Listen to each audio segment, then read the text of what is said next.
साथियों, क्या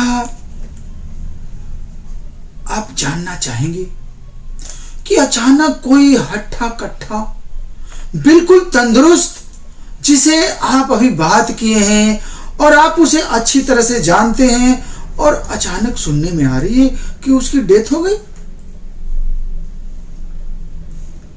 यानी कि ये अप्रत्याशित परिणाम जो आ रहे हैं, ये हमें हैरान कर दे रहे हैं। कहीं ऐसा तो नहीं कि उसे हाइपी हाइपोक्सिया हो?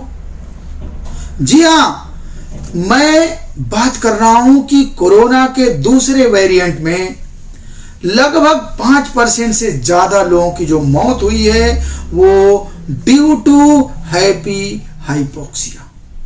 देखिए कितना बढ़िया नाम है, हैप्पी हाइपोक्सिया।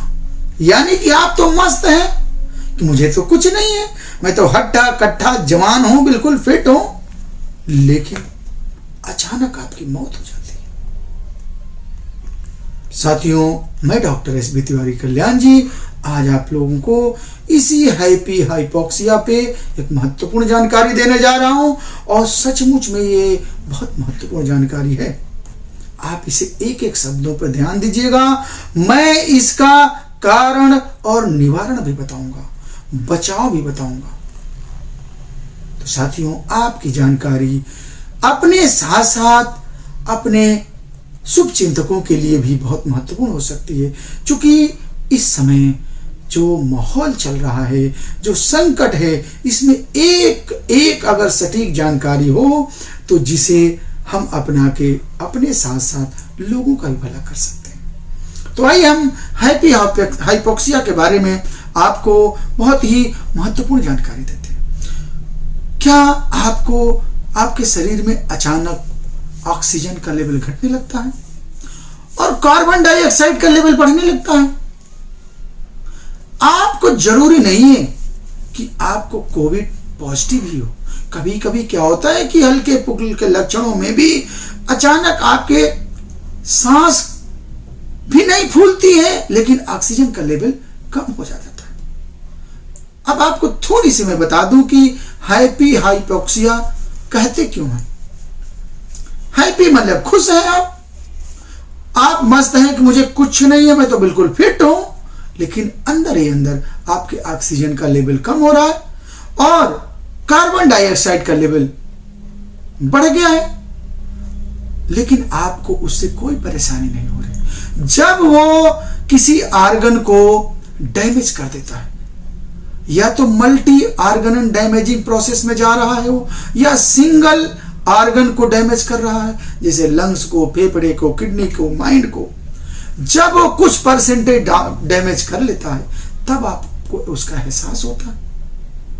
तब तक बहुत देर हो गई रहती है। जब आपको अचानक परेशानी बढ़ती है, आप जाते हैं क्रिटिकल केयर पे जाते हैं, वेंटिलेटर आईसीयू में जाते हैं, लेकिन आपको डॉक्टर बचा नहीं पाता। तो यही है हैप्पी हाइपोक्सिया, यानी कि आप मस्त हैं, खुश हैं, लेकिन अंदर ही अंदर ये समस्या हो गई। तो साथियों, अब हमें ये मॉनिटरिंग करना है, इसके बारे में बचाव और इलाज में वीडियो के लास्ट में बताऊंगा, लेकिन आपको मैं बता दूं कि अचानक शरीर में ऑक्सीजन का कम होना, यानी ऑक्सीजन आपकी 70 तक पहुंच जा रही है, बावजूद आप मस्ती से टहल रहे हैं, आपको पता नहीं।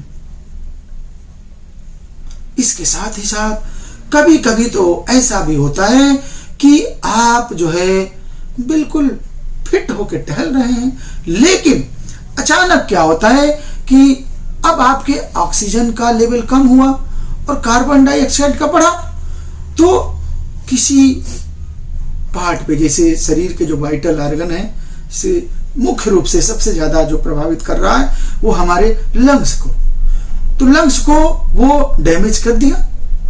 आपने क्या किया कि ध्यान नहीं दिया और आपके साथ इस तरह की मिस हैपनिंग हो गई।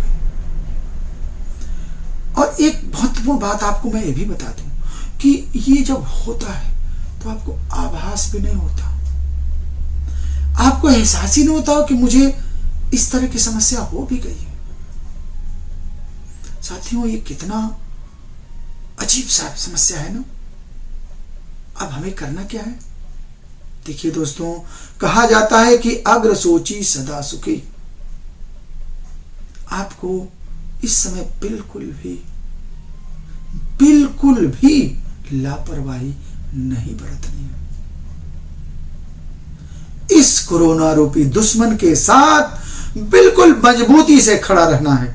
यानी कि आपको इस तरह के शरीर में कुछ भी हल्के फुल्के लक्षण दिखते हैं तो सबसे पहले आप अपना ऑक्सीजन का लेवल टेस्ट कराइए।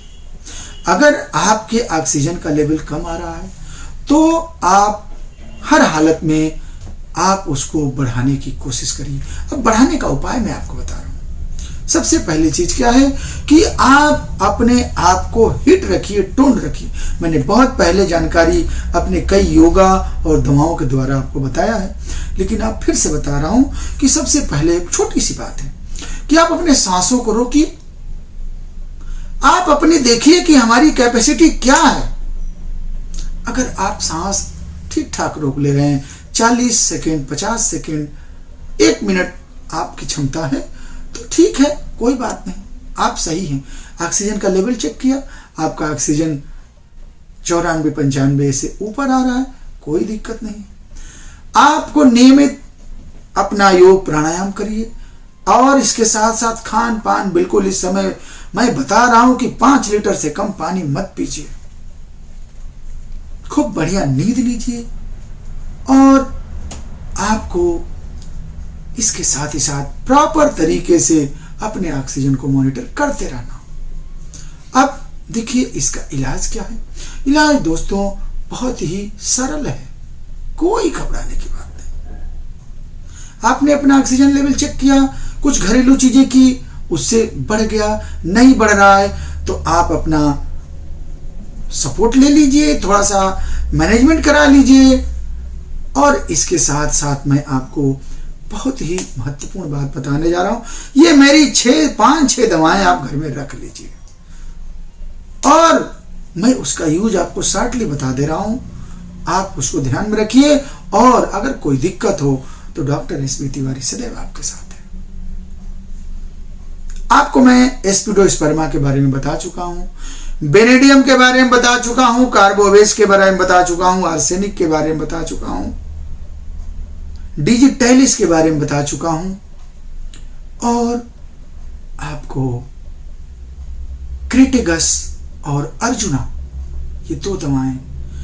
तो आपको ध्यान रखना है कि एस्पिडोस्पर्मा क्यू में रखिए, डिजिटैलिस क्यू में रखिए, क्रिटिगस क्यू में रखिए, अर्जुना क्यू में रखिए। 4 दवाएं आपकी क्यू हो गई। इसके बाद आर्सेनिक 30, वेनेडियम मेड 30, एकोनाइट 30, कार्बोवेज 30, यानी कि यही 4 से 4 यानी 8 दवाएं आप रख लीजिए। यूज के बारे में आप हमारे चैनल पर जाके जान सकते हैं, लेकिन आपको बता दूं कि जैसे ही ऑक्सीजन का लेवल आपका कम हो रहा है, एस्पिडोस्पर्मा क्यू, बेनेडियम और कार्बोवेज का आप प्रयोग करिए। आपके चेस्ट पे दबाव पड़ रहा है, क्रिटिगस ले लीजिए। आपको थोड़ी सांसों में दिक्कत आ रही है और हार्ट के ऊपर अगर प्रेशर पड़ रहा है, आप डिजिटलिस ले लीजिए। कार्बोवेज में आपको बहुत सफोकेशन हो रहा है, कार्बोवेज ले लीजिए। डिटेल के लिए बताएंगे तो बहुत वीडियो लंबी हो जाएगी। और आपको बचाव क्या करना है, प्रॉपर तरीके से कहीं भी जाइए मास्क लगाइए, स्वास्थ्य का, साफ सफाई का बिल्कुल ध्यान रखिए, मन को पॉजिटिव रखिए, खूब बढ़िया से सोइए, खूब हरी सब्जियां खाइए और इसके साथ ही साथ सबसे बड़ी चीज है कि मन को पॉजिटिव रखिए। हमें उम्मीद है कि आज आप हैप्पी हाइपैक्सिया के बारे में बहुत ही महत्वपूर्ण जानकारी हासिल की। साथियों, ऐसे ही महत्वपूर्ण जानकारियां आप लोगों को नियमित मैं देता रहता हूं और दे करके आप लोगों की प्रतिक्रिया का इंतजार करता हूं और बहुत शुभचिंतकों द्वारा जो ऐसी प्रतिक्रियाएं मिलती हैं और हमारा मनोबल बढ़ाते हैं आप लोग, मुझे बहुत अच्छा लगता है। हमारे चैनल से जुड़ करके और आप ऐसे ही महत्वपूर्ण जानकारियों का नित्य नए कलेवर में आप जानकारी पाइए। आपका परिवार स्वस्थ रहे, आप इस संकट से बिल्कुल बचे रहें, ईश्वर से मैं यही प्रार्थना करूंगा। बहुत बहुत धन्यवाद। जय हिंद, जय भारत।